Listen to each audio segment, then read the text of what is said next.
आज के इस वीडियो में हम देखेंगे कि अलग अलग क्लासेस हम अगर बनाते हैं और उसमें अगर कुछ मैथमेटिकल कैलकुलेशंस को परफॉर्म करना हो तो हम कैसे करेंगे। जैसा कि लास्ट वीडियो में आपने देखा कि मैंने अलग अलग क्लासेस में मेथड्स बनाया था, सिंपल सा एक मैसेज को प्रिंट किया था। लेकिन इस वीडियो में आप देखेंगे कि हम कैलकुलेशंस किस तरीके से कर सकते हैं और कंप्लीटली प्रैक्टिकल बेसिस पे। ये बहुत इंपॉर्टेंट पार्ट होता है, राइट। तो मैं कंसेप्ट एक्सप्लेन करते चलूंगा और साथ साथ हम प्रैक्टिकली करके समझते चलेंगे, राइट।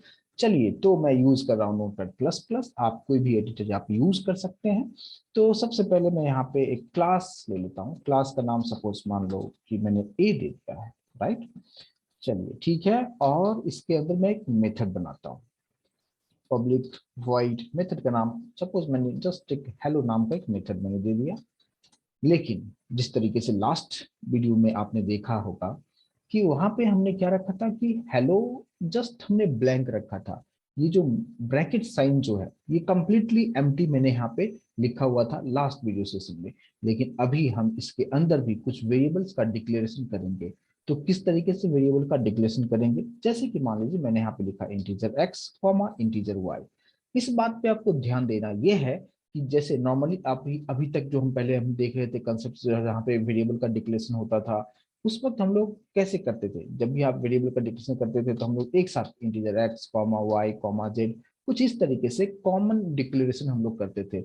बट इस बात पे आपको ध्यान देना है कि जब भी आप किसी भी मेथड के अंदर जो जो पैरेंथेसिस है, जो ब्रैकेट आप यूज करते हैं, उसके अंदर आप जब भी वेरिएबल का डिक्लेरेशन करें, आपको सेपरेट सेपरेट करना होगा, इंडिविजुअल डिक्लेरेशन आपको करना होगा। इस बात पे आपको ध्यान देना है। ये रूल है कि किसी भी मेथड के अंदर हम इस तरीके से तो नहीं कर सकते, integer X comma Y comma Z ऐसे हमें बिल्कुल नहीं करना है। ये सिंटैक्स बिल्कुल नहीं है, ठीक है। इसलिए हम किस तरीके से करेंगे, integer X comma integer Y कुछ इस तरीके से करेंगे, ठीक है। तो ये फर्स्ट पार्ट आपको समझना है कि किसी भी मेथड के अंदर जब भी हम वेरिएबल का डिक्लेरेशन करें ब्रैकेट के अंदर में, तो कुछ इस तरीके से सेपरेट डिक्लेरेशन आप कर सकते हैं। इसके बाद इसके अंदर हमने कुछ वेरिएबल रखा, मान लीजिए कि मैंने एक जेड एक नॉर्मल हम एक लोकल वेरिएबल में डिक्लेयर कर दिया, जहां पे मैं दोनों को ऐड कर रहा हूं। एक सिंपल सा एडिशन हम परफॉर्म करेंगे, एक्स प्लस वाई। और ये एक्स प्लस वाई मैं कहां से लिया हूं, जस्ट सिंपली यहाँ पे जो मैंने इंटीजर एक्स कॉमा वाई रखा था, सिंपली उसी को मैं यहाँ पे यूज कर रहा हूँ। दोनों को ऐड करते हुए जेड में स्टोर कर दिया और यहाँ पे हमने प्रिंट कर दिया सिस्टम डॉट आउट पे। हमने सिंपली यहाँ पे मैसेज को मैं प्रिंट कर दे रहा हूँ क्या, कि सम एज प्लस जेड को मैं प्रिंट कर दिया। यानी क्लास ए के अंदर सिंपली हमने एक मेथड क्रिएट किया जिसका नाम हमने हेलो रखा, और उसके अंदर में दो पैरामीटर हम डिक्लेयर किया। एक चीज और मैं बता दूं कि इसको जो मैंने आपको बताया कि ये जस्ट हम वेरिएबल है, बट इसको हम पैरामीटर भी हम कहते हैं। किसी भी मेथड के अंदर जो वेरिएबल को जब आप डिक्लेयर करते हैं तो उसको हम क्या कहेंगे, पैरामीटर्स हम कहते हैं, राइट। चलिए अब इसको हम लोग यहाँ पे क्लोज कर दिए, क्लास को हमने क्लोज कर दिया। इसी क्लास के नीचे हमने दूसरा एक क्लास क्रिएट कर लेते हैं जिसके पास मेन होगा। मैंने एक मेन नाम दे सकते हैं, आप जो भी नाम देना चाहें आप दे सकते हैं। तो मैंने यहाँ पे क्लास का नाम मेन दे दिया, और इसी के अंदर हमने main method public static void main string args, ठीक है। चलिए इसको हमने ले लिया। ये हमारे पास मेन मेथड हमारे पास आ चुका है। अब हमें करना क्या है, आप अच्छी तरीके से समझते हैं कि मुझे ऑब्जेक्ट बनाना होगा, और ऑब्जेक्ट बनाने के बाद ऑब्जेक्ट के हेल्प से ही हम इस मेथड को कॉल कर सकते हैं। इसके बारे में हम लास्ट सेशन में काफी डिटेल में डिस्कस कर चुके हैं, ठीक है। तो हमें करना क्या होगा, क्लास ए के लिए ऑब्जेक्ट बनाना होगा। तो what is the syntax to create the object, बहुत ही सिंपल सिंटैक्स है, मैं ऑलरेडी बहुत डिटेल में डिस्कस कर चुका हूँ।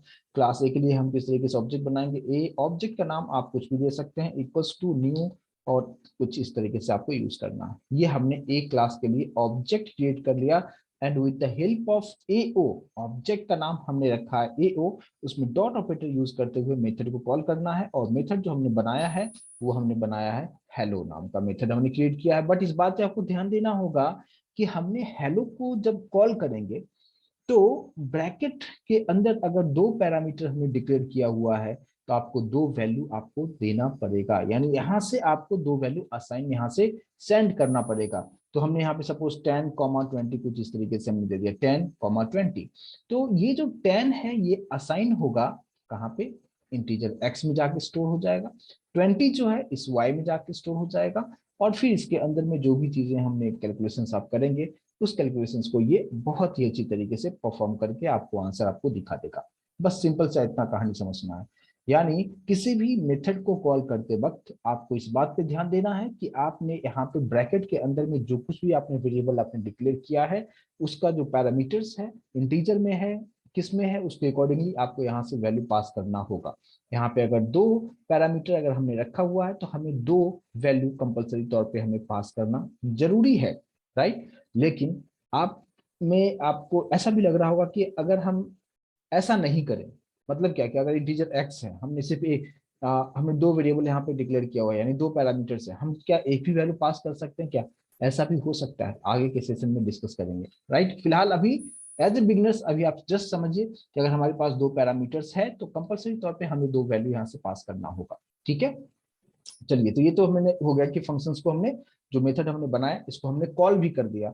अब इसको सेव कर ले, पहले सबसे पहले सेव करना जरूरी है। तो मैंने यहाँ पे कंट्रोल एस मेरे कीबोर्ड से यूज कर रहा हूँ। आप कहीं पे भी प्रोग्राम को सेव कर सकते हैं। सपोज मैंने डेस्कटॉप पे एक मैंने फोल्डर क्रिएट कर दिया, ऑलरेडी मेरे पास है, वर्कशॉप नाम का एक फोल्डर है। चलिए ठीक है, वर्कशॉप नाम के फोल्डर पे जाते हुए मैंने फाइल का नाम मैं क्या दे रहा हूँ, आपने फाइल का नाम किस पे क्या देना चाहिए इसके बारे में ऑलरेडी हम डिस्कस कर चुके हैं। तो मैंने सिंपली यहाँ पे क्या रखा, फाइल का नाम मेन डॉट जावा सिंपली मैं दे रहा हूँ, जिसके पास की मेन मेथड है मैं उसी के नाम से यहाँ पे सेव कर रहा हूँ। क्लास का नाम हमें हमारे पास जो मेन था जिसके पास मेन मेथड है, जस्ट उसी के नाम से मैंने फाइल का नाम सेव कर दिया। बट नेम कैसे सेव करना है, फाइल का नाम कैसे सेव करना है, उसके बारे में ऑलरेडी इससे पहले वाले वीडियो में बता चुका हूँ, तो आप वो भी इम्प्लीमेंटेशन कर सकते हैं, ठीक है। चलिए, तो अभी हम उस चीज पे हम फोकस नहीं कर रहे हैं। अभी जो मेरा टारगेट है कि किसी भी क्लास के अंदर जो आप मेथड बनाते हैं उससे हम किस तरीके से हम कॉल कर सकते हैं। अगर उसके अंदर पैरामीटर में कुछ पैरामीटर्स अगर आप डिक्लेयर किए हुए हो तो आप उसको वहां पे आप वैल्यू किस तरीके से पास करेंगे, हम इस पे हम फोकस करते हैं, ठीक है। चलिए, तो इसको हम कंपाइल करते हैं। तो ये प्रोग्राम हमने सेव कहाँ पे किया है, और इसको हम कमांड प्रॉम्प्ट के थ्रू अगर हम कंपाइल करें और रन करें, तो यहाँ पे हम कमांड प्रॉम्प्ट ओपन कर लेते हैं। और ये कमांड प्रॉम्प्ट जो है, यहाँ पे मैंने प्रोग्राम को सेव किया है कहाँ पे, डेस्कटॉप पे। अगर मैं सेव कर रहा हूँ तो डेस्कटॉप पे हम किस तरीके से जाएंगे, CD डेस्कटॉप। आप अगर डी ड्राइव में है तो डी ड्राइव में भी जा सकते हैं, जहां पे भी आप सेव किए हो आप उसके अकॉर्डिंगली आप जा सकते हैं। मैंने CD और डेस्कटॉप पे आ चुका हूँ। डेस्कटॉप पे कहाँ पे मैंने रखा हुआ है, मैंने वर्कशॉप नाम का एक फोल्डर मैंने बनाया है, वहां पे मैंने रखा हुआ है। और इसी फोल्डर के अंदर मेरा ये फाइल है मेन डॉट जावा। सिंपली हमें इसको कंपाइल करना है। तो जावा सी और यहाँ पे मेन डॉट जावा हमने कंपाइल किया, मैंने एंटर प्रेस कर चुका हूँ और ये ऑल ओके है। और अब हम इसे रन करने के लिए रेडी हैं। और रन कैसे करते हैं, जावा और सिंपली मेन आपको टाइप करना है। और जैसे आप एंटर प्रेस करेंगे आप देख सकते हैं सम इज 30 आपको दिखा रहा है, जो मेरा एक्सपेक्टेड आउटपुट इसी तरीके से आना चाहिए था, और उसी तरीके से यहाँ पे आउटपुट आ रहा है। तो यहाँ पे मैं सिंपली इसमें आपको बताने की कोशिश कर रहा हूँ कि किसी भी क्लास के अंदर जो भी आप मेथड आप बनाते हैं, उस मेथड के अंदर अगर आप पैरामीटर आप डिक्लेयर करना चाहें तो किस तरीके से डिक्लेयर किया जा सकता है। और प्लस आप इसे जब कॉल करेंगे तो ऑब्जेक्ट बना के आप उस मेथड को कॉल कर सकते हैं। जैसे मैंने यहाँ पे मेथड का नाम हेलो है, मेथड का नाम कुछ भी दे सकते हैं, मेथड क्या नाम होना चाहिए हमने लास्ट सेशन डिस्कस किया था। और फिर हमने हेलो हमने यूज किया और ब्रैकेट में हमें दो यहाँ से वैल्यू पास करना होगा। बस सिंपल सा आपको इस तरीके से चीजों को समझना है, ठीक है। तो ये हमारे पास एक पार्ट, ये कुछ इस तरीके से यहाँ पे ये चीजें यहाँ पे आपको हो जाता है, ठीक है। चलिए, अब अगर ये चीज अगर क्लियर यहाँ पे समझ में आ चुका है, ठीक है, तो यहाँ पे इस चीज को समझिए क्या। अब हमें एक मेथड हमने बनाया, ठीक है। आप इस तरीके से जितना चाहें एन नंबर ऑफ मेथड्स आप यहाँ पे क्रिएट कर सकते हैं, ठीक है। तो मैंने क्या किया, सिंपली हमने एक और यहाँ पे बना दिया, एक और बना दिया, आप जितना चाहें उतना बना सकते हैं। लेकिन मैं फिलहाल सबका नाम अलग अलग रखता हूँ आइडेंटिफिकेशन के लिए। इसका नाम मैंने दे दिया सपोज हेलो 1, और सेकंड वाले का नाम दे दिया हेलो 2, और थर्ड जो मेथड है उसका नाम दे दिया hello 3। Means we have 3 methods inside class A. और मैं कुछ कैलकुलेशंस भी अलग अलग कर देता हूँ, यानी हेलो 2 वाले में मैंने कर दिया -3 परफॉर्म करेगा, यहाँ पे मैंने दे दिया कि सब्ट्रैक्शन करो। और यहाँ पे जो हेलो 3 है वो मल्टीप्लीकेशन को परफॉर्म करेगा, तो यहाँ पे मैंने मल्टीप्लीकेशन कर दिया, ठीक है। चलिए, ओके है। तो क्लास ए के अंदर हमने 3 मेथड्स बनाए और तीनों में हमने प्लस माइनस मल्टीप्लीकेशन डिवीजन कुछ इस तरीके से कर दिया है, ओके। अब करना क्या है, अब 3 मेथड्स हैं, इसका मतलब ये नहीं कि हमें 3 अलग अलग ऑब्जेक्ट बनाने चाहिए, बनाना है तो आप बना सकते हो, बट हम एक ही ऑब्जेक्ट से हम काम कर सकते हैं। तो हमारे पास क्लास ए के लिए एक ऑब्जेक्ट बनाएंगे और एक ही ऑब्जेक्ट से हम इस तीनों मेथड को कॉल करेंगे, और उसके अकॉर्डिंगली आप मेथड को देखना कि मेथड के अंदर जो पैरामीटर जो हमने रखा है कितना रखा है, उसके अकॉर्डिंगली कितना वैल्यूज देना है, इसके बारे में भी हम डिस्कस कर चुके हैं। तो हमने यहाँ पे क्या किया कि फर्स्ट मेथड हमारे पास जो है हेलो वन है, तो मैंने यहाँ पे सिंपली हेलो वन रखा, 2 वैल्यू हमने पास कर दिया है, और सेम ऑब्जेक्ट यूज करते हुए हम यहाँ पे हेलो टू और हेलो थ्री को भी हमने कॉल कर दिया। वैल्यू आपको जो भी देना होगा आप दे सकते हैं, मैं जस्ट वैसे ही 10 20 रखता हूँ, ठीक है। और इसको मैंने जस्ट सेव कर दिया और इसको हम रन करने के लिए रेडी हैं। मैंने क्या किया, क्लास ए के अंदर पहले सिर्फ एक मेथड था, अभी हमने 3 मेथड बना दिया, hello two and hello three. Hello two में यहाँ पे माइनस हो रहा है, माइनस हमने परफॉर्म करा रहे हैं, और हेलो थ्री में हमने मल्टीप्लीकेशन परफॉर्म करा दिया। 3 मेथड है, हमें 3 ऑब्जेक्ट बनाने की जरूरत नहीं है, आप एक ही ऑब्जेक्ट से इस तीनों मेथड को कॉल कर सकते हैं।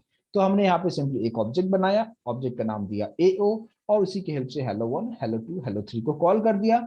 बट इंपॉर्टेंट पॉइंट ये है कि आप जब भी मेथड को कॉल करें उसके पैरामीटर को नजरअंदाज बिल्कुल ना करें। आपको उस बात पर ध्यान देना है कि जब भी किसी भी मेथड को कॉल किया जाता है, जैसे हम लोग क्या कर रहे हैं, हेलो वन को कॉल कर रहे हैं, तो हेलो वन के पास यहाँ पे देखना जरूरी है कि इसके पास कितने पैरामीटर्स हैं और कौन से टाइप का वैल्यू हमें पास करना है, उसके अकॉर्डिंगली ही यहाँ से आपको वैल्यू पास करना होगा, और वही वैल्यू यहाँ पे जाएगा, यहाँ पे असाइन होगा, फिर इसके अंदर में जो भी चीजें हैं उस चीज को वो एग्जीक्यूट करके आपको आंसर दे देगा। बस इतनी सी कहानी है।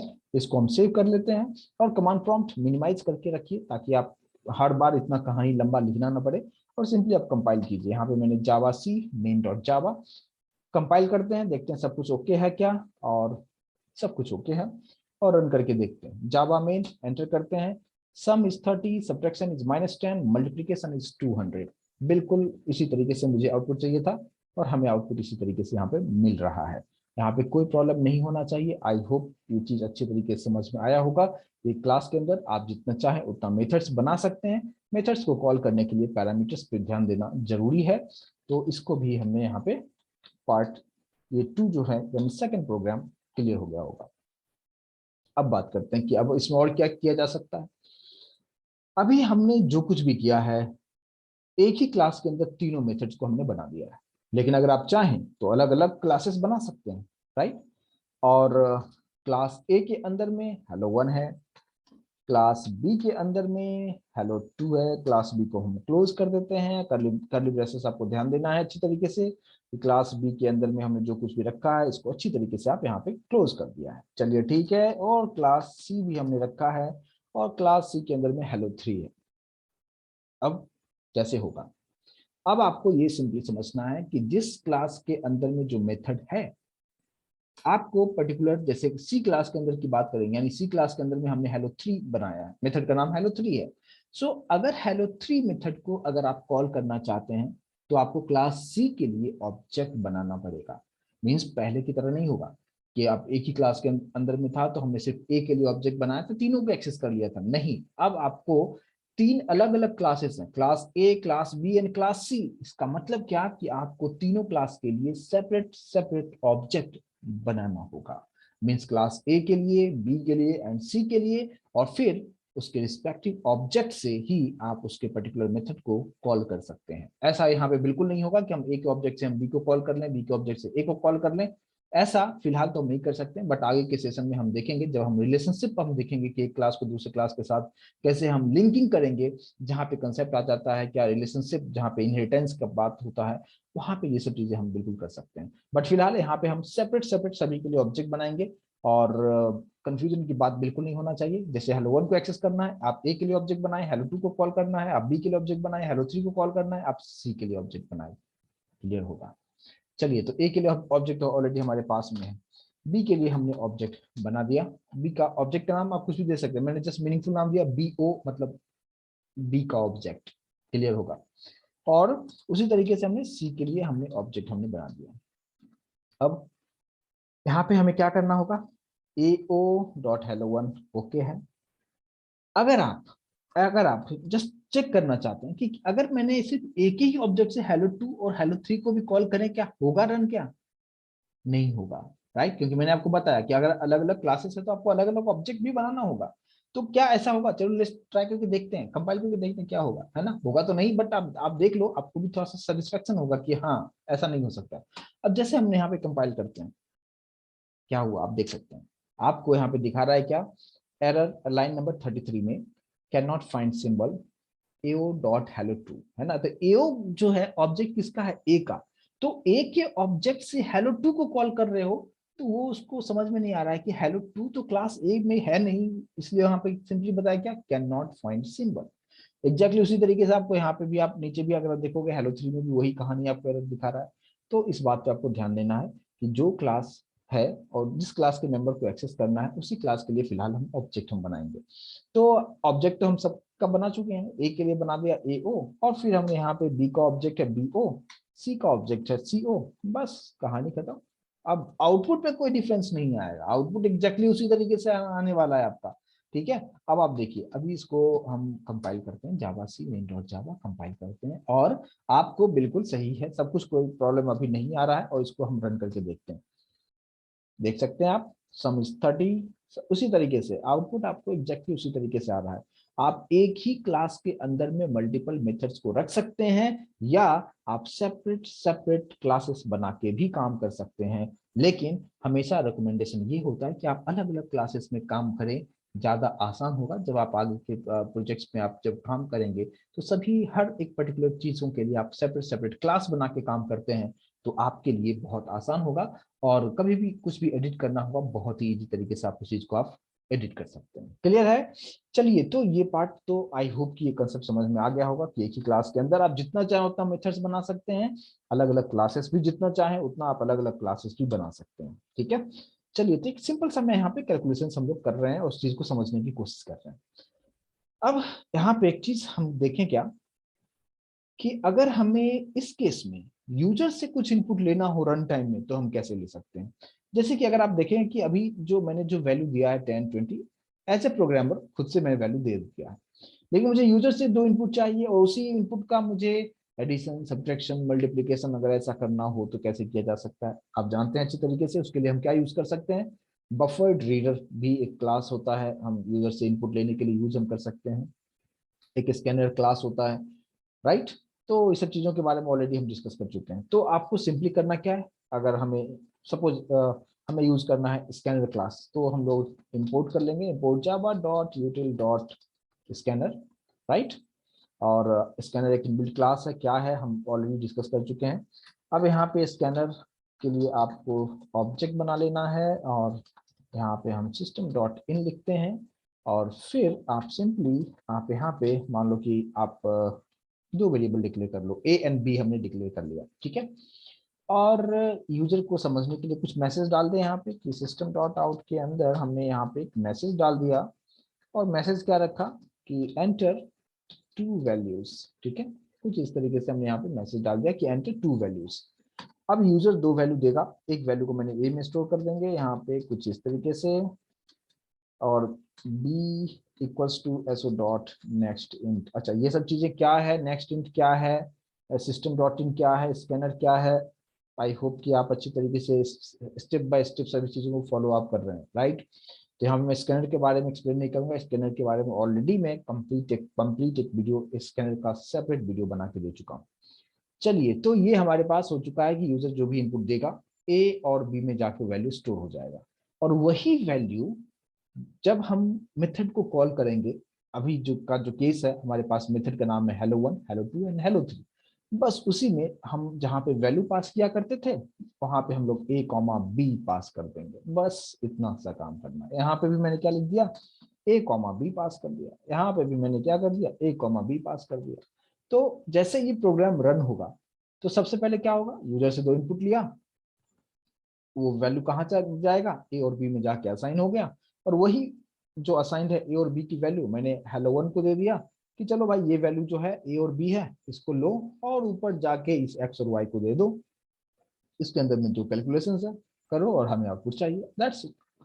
सेव करते हैं और प्रोग्राम को रन करके देखते हैं कि हमें किस तरीके से आउटपुट यहाँ पे दे रहा है। और कंपाइल किया, ऑल ओके है, और रन करके देखते हैं। यहाँ पे देख सकते हैं एंटर टू वैल्यूज, ब्लिंक हो रहा है, आपसे वैल्यू मांग रहा है वो, मैंने मान लो कि दे दिया 40, दूसरा वैल्यू दे दिया मैंने यहाँ पे 20। जैसे मैं एंटर करता हूँ आप देख सकते हो सम is 60, subtraction is 20 and multiplication is 800। I hope कि इस चीज को समझ पा रहे होंगे आप, क्लियर होगा। तो इस तरीके से आप यहाँ पे यूजर से भी इनपुट लेके आप किसी भी मेथड को जब आप कॉल करते हैं आप वहां पे भी वैल्यू आप पास कर सकते हैं। आई होप ये कंसेप्ट समझ में आया होगा। अब यहाँ पे एक चीज और समझते हैं क्या कि मेथड के रिटर्न टाइप्स के बारे में, कि जैसे अभी मेथड का जो मैंने लास्ट सेशन में इसके बारे में आपको बताया था कि हेलो वन, जैसे कोई भी आप मेथड बनाते हैं तो उससे पहले हम क्या लिखते हैं, रिटर्न टाइप, जो मैंने यहाँ पे लिखा है वॉइड, है ना। और ये हमारे पास हो गया कि एक्सेसिबिलिटी कहाँ कहाँ कौन कौन इसको एक्सेस कर सकता है। तो पब्लिक हमने यूज किया, यहाँ पे वॉइड है। वॉइड का मतलब क्या होता है कि ये कुछ रिटर्न नहीं करता है, it doesn't return any value, ठीक है। तो क्या हम यहाँ पे कुछ हम डेटा टाइप यूज कर सकते हैं क्या? बिल्कुल यूज कर सकते हैं। आप इंटीजर यूज कर सकते हैं, फ्लोट यूज कर सकते हैं, डबल यूज कर सकते हैं, स्ट्रिंग यूज कर सकते हैं, इवन किसी क्लास का भी नाम आप यूज कर सकते हैं। तो फिलहाल मेरा जो कैलकुलेशंस है कि यहाँ पे मैंने रखा है इंटीजर x और इंटीजर y, तो ऑब्वियसली दोनों का जब कैलकुलेशंस होगा तो हमें इंटीजर में ही आउटपुट मिलेगा। तो मैंने क्या किया कि instead of using void keyword मैंने यहाँ पे int यूज कर दिया। ये बिल्कुल पॉसिबल है।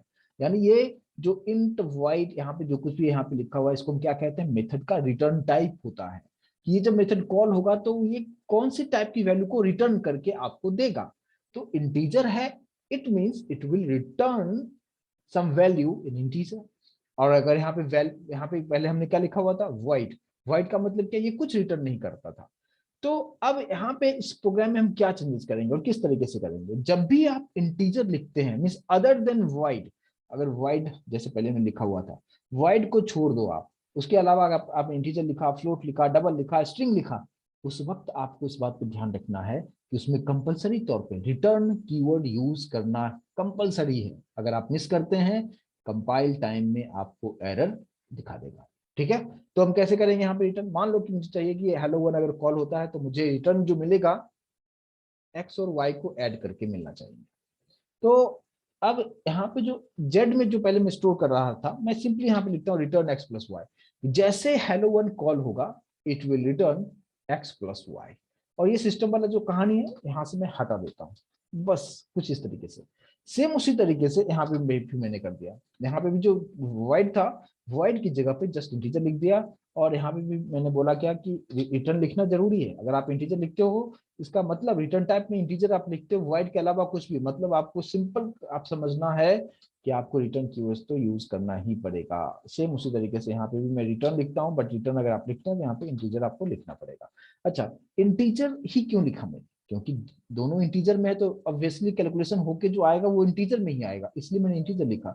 अगर ये दोनों फ्लोट में है तो फ्लोट में लिखेंगे, अगर ये स्ट्रिंग में है तो स्ट्रिंग में लिखेंगे, वो भी मैं करके दिखाऊंगा अभी, ठीक है। चलिए इसको मैं यहाँ से निकाल देता हूँ अभी। कुछ इस तरीके से स्टेटमेंट है। तो क्या अब इस प्रोग्राम को रन किया जाए तो हमें एरर तो नहीं आएगा? क्या लग रहा है आपको? वीडियो को थोड़ा सा पॉज कीजिए और समझने की कोशिश कीजिए कि आउटपुट मुझे यहाँ पे दिखाएगा या नहीं दिखाएगा। तो सिंपली आप समझिए क्या कि अगर आपने हेलो वन को कॉल किया, यहाँ से जो आप नीचे से कॉल कर रहे हो, वैल्यू भी आप पास कर रहे हो, तो ये जो वी वैल्यू यूजर देगा ए और बी में, वही वैल्यू ऊपर जो है एक्स और वाई में तो आएगा। कैलकुलेशंस भी इंटरनली होगा लेकिन डिस्प्ले तो नहीं होगा, क्योंकि आप जानते हो कि अगर आउटपुट अगर आपको दिखाना हो, कंप्यूटर अगर आपको आउटपुट दिखाना चाहेगा तो सिस्टम डॉट आउट के अंदर आप जो कुछ भी लिखेंगे वही मैसेज आपको डिस्प्ले होगा। लेकिन सिस्टम डॉट आउट तो मैंने कहीं यहाँ पे लिखा ही नहीं है, तो आउटपुट हमें डिस्प्ले नहीं होगा, बट आपके प्रोग्राम में कुछ एरर बिल्कुल नहीं आएगा। तो कंपाइल करके देखते हैं कि क्या यहाँ पे हो रहा है, फिर आप इस चीज को बेहतर तरीके से समझ पाएंगे। और जैसे मैंने कंपाइल किया आप देखेंगे सब कुछ ओके है, और रन करने के बाद एंटर टू वैल्यूज मांग रहा है, मैंने 10 दे दिया, दूसरा वैल्यू 20 दे दिया, और अब एंटर भी प्रेस कर दिया, लेकिन आउटपुट आपको प्लस माइनस मल्टीप्लीकेशन कुछ भी नहीं आ रहा है। रीजन क्या है? आपके प्रोग्राम में मिस्टेक नहीं है, आपने कुछ स्टेटमेंट को मिस किया है। आपने वैल्यू तो दिया है, वो वैल्यू आराम से ऊपर तक जा रहा है, लेकिन इसके अंदर में कहीं पे भी प्रिंट स्टेटमेंट तो लिखा ही नहीं, जो प्रिंट कैसे करेगा। तो इस केस में हम ऐसे भी कर सकते हैं कि जो मैंने ये जो मेथड जो कॉल किया है ना, इसी पर्टिकुलर मेथड जो मैंने यहाँ से कॉल जो कर रहा हूँ, इसी को सिस्टम डॉट आउट के अंदर रख दो आप, system dot out dot print LN, कुछ इस तरीके से। और यहाँ पे मैंने कुछ ऐसे मैसेज दे दिया कि सम इज कॉन्केट करते हुए, और कुछ ऐसा रख दिया। अब अगर आप यहाँ पे देखेंगे तो क्या हो रहा है यहाँ पे कि सम एज, है ना, एओ डॉट हेलो, यानी मेथड को कॉल कर रहा है। और जैसे ये मेथड कॉल होगा तो वहां पे कैलकुलेशंस होगा, और मैं सिस्टम डॉट आउट यहीं से दे रहा हूँ, तो ऑब्वियसली अब जो है ये कैलकुलेशंस जो होगा कॉल होने के बाद आपको मैसेज डिस्प्ले करके भी दिखाएगा। लेकिन इस बात पे आप ध्यान दीजिए कि मैंने हेलो 2 और हेलो 3 को के अंदर मैंने सिस्टम डॉट आउट मैंने नहीं लिखा है, राइट। तो इसलिए अगर अब इस प्रोग्राम को हम कंपाइल करें, सब कुछ ठीक है, रन करके देखें, 2 वैल्यू मांग रहा है, 2 वैल्यू मैंने दे दिया, एंटर कर रहा हूँ, सम इज 30 दिखा रहा है, सब्ट्रैक्शन और मल्टीप्लीकेशन अभी आपको यहाँ पे नहीं दिखा रहा है। तो सेम चीज हमें, इसी को मैंने कॉपी कर लिया और इसको यहाँ पे भी रख दिया और यहाँ पे भी रख दिया, और यहाँ पे सब्ट्रैक्शन कर देता हूँ और यहाँ पे मैंने मल्टीप्लीकेशन कर दिया। एओ डॉट, बाकी सब कुछ ठीक है, बस यहाँ पे क्लोजिंग कर दो आप कुछ इस तरीके से, और इसको अब सेव करते हैं और अब रन करके देखते हैं। तो जैसे हमने यहाँ पे रन किया और ओके है, यस, रन करके देखिए, एंटर 2 वैल्यूज, मैंने 2 वैल्यू दे दिया, अभी आप देख सकते हो आप, सम इज 30, सब्ट्रैक्शन इज 10 और मल्टीप्लिकेशन इज 200, बिल्कुल पहले की तरह आउटपुट आ रहा है। लेकिन अभी अभी आपको चीजों को समझना आसान होगा कि किसी भी मेथड से पहले जो रिटर्न टाइप होता है तो सिर्फ हम वॉइड ही नहीं लिखेंगे, आप कोई भी डेटा टाइप आप यहाँ पे यूज आप कर सकते हो, जैसे इंटीजर है, फ्लोट है, डबल है, स्ट्रिंग भी यूज कर सकते हो। वो भी एक चीज मैं करके आपको दिखा देता हूँ, एक सिंपल सा रखता हूँ, अभी स्कैनर वगैरह को निकाल देता हूँ, प्रोग्राम को एकदम सिंपल आपके लिए रखता हूँ ताकि आप बेहतर तरीके से इस चीज को आप समझ पाएंगे। सब कुछ हटा देता हूँ, सिर्फ एक क्लास अभी रखता हूँ, क्योंकि आप ये चीज आपको समझ में आ गया कि आप जितना चाहें एन नंबर ऑफ क्लासेस आप वहां पे बना सकते हैं। मैंने मेन को क्यों हटा दिया, मेन को रखना जरूरी है। चलिए अभी देखिए, आप क्लास ए है और यहाँ पे जो मेथड है, मान लीजिए कि मैंने पब्लिक मेथड एक बनाया और यहाँ पे स्ट्रिंग मैंने रखा रिटर्न टाइप, जहाँ पे इससे पहले मैंने क्या रखा था, इंटीजर रखा था, अभी मैं वहां पे स्ट्रिंग रख रहा हूँ। और मैंने यहाँ पे स्ट्रिंग मेथड का नाम दे दिया मैंने क्या, से हेलो, कुछ इस तरीके से नाम दे दिया मेथड का। मेथड का नाम आप कुछ भी दे सकते हैं। और आप जानते हैं कि अगर ये डेटा टाइप यहाँ पे है और वॉइड नहीं है, इट मींस इसमें रिटर्न कीवर्ड यूज करना कंपलसरी होगा। तो हमने यहाँ पे क्या यूज करेंगे, रिटर्न। और अब रिटर्न तो क्या, लेकिन रिटर्न करेगा क्या, तो कुछ तो पैरामीटर आपको देना होगा। तो इस मेथड के अंदर जो ब्रैकेट है उसके अंदर हम एक वेरिएबल डिक्लेयर कर लेते हैं स्ट्रिंग में, मान लो कि मैंने नेम दे दिया, और वही इसको उसी को मैंने यहाँ पे रिटर्न में नेम ले लिया कि अगर ये मेथड कॉल होगा ये नेम को रिटर्न करेगा। बस इतना सा कहानी है। तो ये हो गया पब्लिक है, स्ट्रिंग क्या हो गया, रिटर्न टाइप, मेथड का नाम से हेलो, ये हो गया पैरामीटर जहां पे मैंने एक वेरिएबल डिक्लेयर किया है, और अगर ये मेथड कॉल होगा तो रिटर्न करेगा, नेम को रिटर्न करेगा। अब ऑब्जेक्ट बनाना है तो जल्दी से हम ऑब्जेक्ट बना लेते हैं। तो ए के लिए हमने यहाँ पे ऑब्जेक्ट बना लिया, और एओ डॉट, मेथड का नाम क्या है, से हेलो मेथड का नाम है, यहाँ पे नाम पास कर दीजिए, मैंने मेरा नाम पास कर दिया, ठीक है। अब बात करते हैं क्या कि क्या आउटपुट अभी आएगा। अभी तो डेफिनेटली आपको आंसर बताना चाहिए इस चीज का, है ना। क्या हो सकता है, वीडियो पॉज कीजिएगा और फिर समझिएगा और आउटपुट अपने आप माइंड में लाइए कि हाँ इस यहाँ पे आउटपुट आएगा या नहीं आएगा। तो मैंने आपको बताया था कि अगर इस तरीके से है तो मैंने यहाँ पे कहीं पे भी सिस्टम डॉट आउट प्रिंट नहीं लिखा है, तो आउटपुट हमें बिल्कुल यहाँ पे प्रिंट नहीं करेगा। लेकिन आपके प्रोग्राम में कुछ भी एरर बिल्कुल भी नहीं है। और अगर आप यहाँ पे कंपाइल करके अगर इसे देखेंगे, मैंने इसको कंपाइल किया है, सब कुछ ओके है, और जब मैंने रन किया, रन करने के बाद आप देख सकते हैं आपको कंप्लीटली ब्लैंक आउटपुट आपको दिखा रहा है। रीजन क्या है, रीजन ये है कि हमने प्रिंट स्टेटमेंट लिखा नहीं है। तो अगर ये जो हम मेथड को जो कॉल कर रहे हैं एओ डॉट से हेलो, और जो मैंने मेरा नाम पास कर दिया यहाँ पे, है ना, और डबल कोट में क्यों पास किया, क्योंकि स्ट्रिंग है। तो अब मैंने यहाँ पे, यहीं पे हम कुछ इस तरीके से अगर लिख दें system dot out dot print LN के अंदर, यहाँ पे मैंने लिख दिया क्या, हेलो, कॉन्केट कर दिया, और कुछ इस तरीके से। अब क्या होगा, मैसेज क्या आएगा, प्रिंट होगा हेलो, और यही वैल्यू कुमार यहाँ पे जाएगा और रिटर्न करेगा नेम, और बस वही चीज आपको प्रिंट कर देगा। और अब आप यहाँ पे इसको कंपाइल करते हैं, और कंपाइल करने के बाद ऑल ओके है, और रन कीजिए, हेलो कुमार आपको प्रिंट करके दिखा रहा है। तो ये चीज आपको समझ में आ गया होगा कि किसी भी क्लास के अंदर हम मेथड कैसे बनाते हैं, पैरामीटर क्या होता है। अगर आप मेथड को कॉल करना हो तो पैरामीटर को जरूर आप ध्यान में रखें कि वहां पे अगर एक पैरामीटर है तो आपको एक वैल्यू पास करना होगा, और डेटा टाइप का खास आपको ध्यान देना होगा। स्ट्रिंग है तो स्ट्रिंग में ही वैल्यू पास करें, आप इंटीजर में मत पास करें, इस बात पे आपको ध्यान देना है। तो यहाँ पे इसको हम क्या कहते हैं, इसको पैरामीटर कहते हैं। और अगर वैल्यू जो हम पास करते हैं उसको हम आर्गुमेंट्स कहते हैं। तो कभी कभी जो इंटरव्यू वगैरह में अगर आप जाते हैं तो ये क्वेश्चन अक्सर आ जाता है कि what is difference between parameter and arguments. तो आपको सिंपली बताना है कि जो भी वेरिएबल्स का डिक्लेरेशन जो आप किसी मेथड के अंदर जो ब्रैकेट के पास अंदर जो आप करते हैं उसको हम पैरामीटर्स कहते हैं। और इस पैरामीटर्स को जब आप मेथड को कॉल करते वक्त जो आप वैल्यू पास करते हैं, जैसे मैंने यहाँ पे कुमार पास किया तो कुमार एक आर्गुमेंट्स हम पास कर रहे हैं कि जो नेम में जाके असाइन हो रहा है, राइट। तो बस सिंपल सा कुछ इस तरीके से इस चीज को समझना है।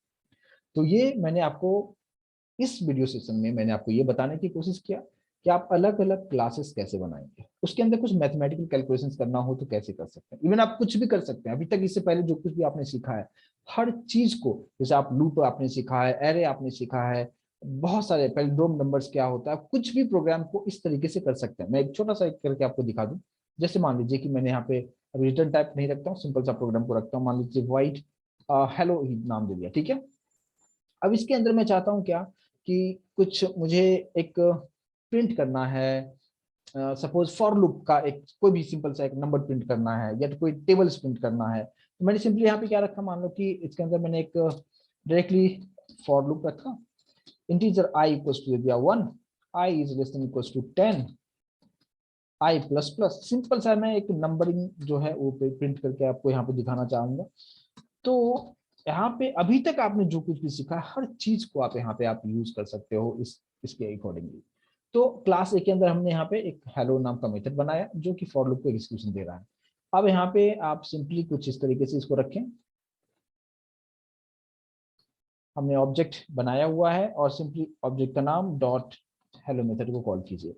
अब हेलो मेथड को कॉल करने का मतलब क्या कि इसके अंदर में जो भी चीजें हैं वो आराम से एग्जीक्यूट हो जाएगा, कोई प्रॉब्लम नहीं होगा। अब यहाँ पे देखें आप, इसको हम कंपाइल करते हैं, कंपाइल करने के बाद यहाँ पे सब कुछ ठीक है, रन करते हैं, आप देख सकते हैं 1 से लेके 10 तक प्रिंट हुआ। यानी आप कुछ भी कैलकुलेशन जो भी कुछ आप करना चाहते हैं हर चीज आप कर सकते हैं। जैसे मैंने अभी आपको एक मेथड यहाँ पे बनाया, दूसरा मेथड यहाँ पे बना दिया, इसका नाम दे दिया मैंने हेलो टू, और इसके अंदर मैं चाहता हूँ क्या कि मुझे कुछ एरे का एलिमेंट्स प्रिंट करना हो, 1D हो 2D एरे हो, जो भी आप प्रिंट करना चाहें, जो कुछ भी कैलकुलेशन करना चाहते हो आप कर सकते हैं। जैसे मान लीजिए कि मैंने यहाँ पे एक एरे का डिक्लेरेशन कर दिया, मैंने सिंपली कुछ इस तरीके से जहाँ पे 10 20 30 40 एंड 50 ये 5 वैल्यूज मैंने दे दिया और इस सभी वैल्यू को मुझे प्रिंट करना है। ठीक है, प्रिंट करने कैसे करते हैं ऑलरेडी एरे टॉपिक में काफी डिटेल में डिस्कस कर चुके हैं। आप फॉर ईच लगा सकते हैं, नॉर्मल सा फॉर लूप भी लगा सकते हैं। मैं फॉर ईच यूज कर रहा हूँ, मान लीजिए कि मैंने यहाँ पे इंटीजर y ले लिया, कोलन x रखा, तो x के पास जो भी वैल्यू होगा वो 1 बाय 1 y में असाइन होते जाएगा, और इसी के अंदर मैंने यहाँ पे प्रिंट कर दिया है किसको, y को। बस अब ये हमारे पास हो गया क्या, हेलो टू मेथड। अब हेलो टू मेथड कहाँ पे है, क्लास ए का ही मेंबर है, तो सेम उसी ऑब्जेक्ट से हम हेलो टू को भी कॉल कर सकते हैं ना। तो हमने यहाँ पे सिंपली क्या रखा, हेलो टू को हमने कॉल कर दिया। और यहाँ पे पैरामीटर आप देखो, यहाँ पे कोई भी पैरामीटर नहीं है, ब्लैंक है, हेलो टू के पास ब्लैंक है, सिंपली हमें यहाँ पे भी ब्लैंक रखना है, बस इतना ख्याल रखना है इस चीज का। और अब आप यहाँ पे आप इसको कंपाइल कीजिए, और कंपाइल करने के बाद सब कुछ ठीक है, आप रन करके देखें 1 to 10 ये जो है हमारे हेलो मेथड थ्रू आया है, और ये सेकंड वाला जो मेथड था हेलो टू जहाँ पे मैंने 10 10 ही दिया या नहीं, वो ठीक है बिल्कुल ओके है। तो 9 1 से लेके 10 तक और फिर 10 से लेके 50 तक प्रिंट हमने कर दिया। तो अभी तक आपने जो कुछ भी कंसेप्ट सीखा है आपने कोर जावा में, हर कंसेप्ट को आप पैलिंड्रोम नंबर बनाना चाहते हो, आर्मस्ट्रांग नंबर बनाना चाहते हो, एरे को रिवर्स करना हो, जितने भी चीजें आपने सीखा है आप एक ही प्रोग्राम में आप करके आप देख सकते हैं, जहाँ पे आप अलग अलग क्लासेस के इसी को आप अलग अलग क्लासेस में भी आप कर सकते हैं। जैसे मान लीजिए क्लास ए हमने यहाँ पे रखा है, इसी को मैं क्लोज कर दिया, क्लास ए को यहाँ पे क्लोज कर दिया, एक दूसरा क्लास यहाँ पे क्रिएट कर दिया क्लास बी, और क्लास बी के अंदर में ये, अब मुझे क्या करना होगा, हेलो टू को कॉल करना है, अब बी के लिए ऑब्जेक्ट बनाओ। तो बस बहुत ही इजी तरीके से आप यहाँ पे सभी प्रोग्राम को जो आप मैंने छोटे छोटे पार्ट में आपको बताया था, आप एक ही प्रोजेक्ट में एक ही फाइल में सभी आप बना सकते हो, और आपको अच्छी तरीके से समझ में आ गया होगा। यस और नो प्लीज कमेंट कीजिए, ठीक है यहाँ तक समझ में आया होगा। तो इसको आप अच्छी तरीके से प्रैक्टिस जरूर कीजिए, ताकि आप इसको और बेहतर तरीके से इस चीज को आप समझ पाएंगे, राइट। आई होप कि ये वीडियो आपके लिए काफी बेनिफिशियल रहेगा। इसको आप अच्छी तरीके से प्रैक्टिस कीजिए। मिलते हैं इसके नेक्स्ट सेगमेंट में, जहां पे हम इसके बारे में हम डिस्कस करेंगे क्या कि कोई भी जो वेरिएबल्स, अभी जस्ट हमने क्या देखा कि क्लास के अंदर हमने क्या बनाया हुआ है, मेथड बनाया हुआ है। लेकिन क्लास के अंदर हम वेरिएबल्स को कैसे रखें, उसको पब्लिक है तो कैसे एक्सेस होगा, प्राइवेट है तो कैसे एक्सेस होगा, प्रोटेक्टेड है तो कैसे एक्सेस करेंगे, काफी डिटेल में नेक्स्ट सेशन में उसके बारे में हम डिस्कस करेंगे, right. Thank you so much guys.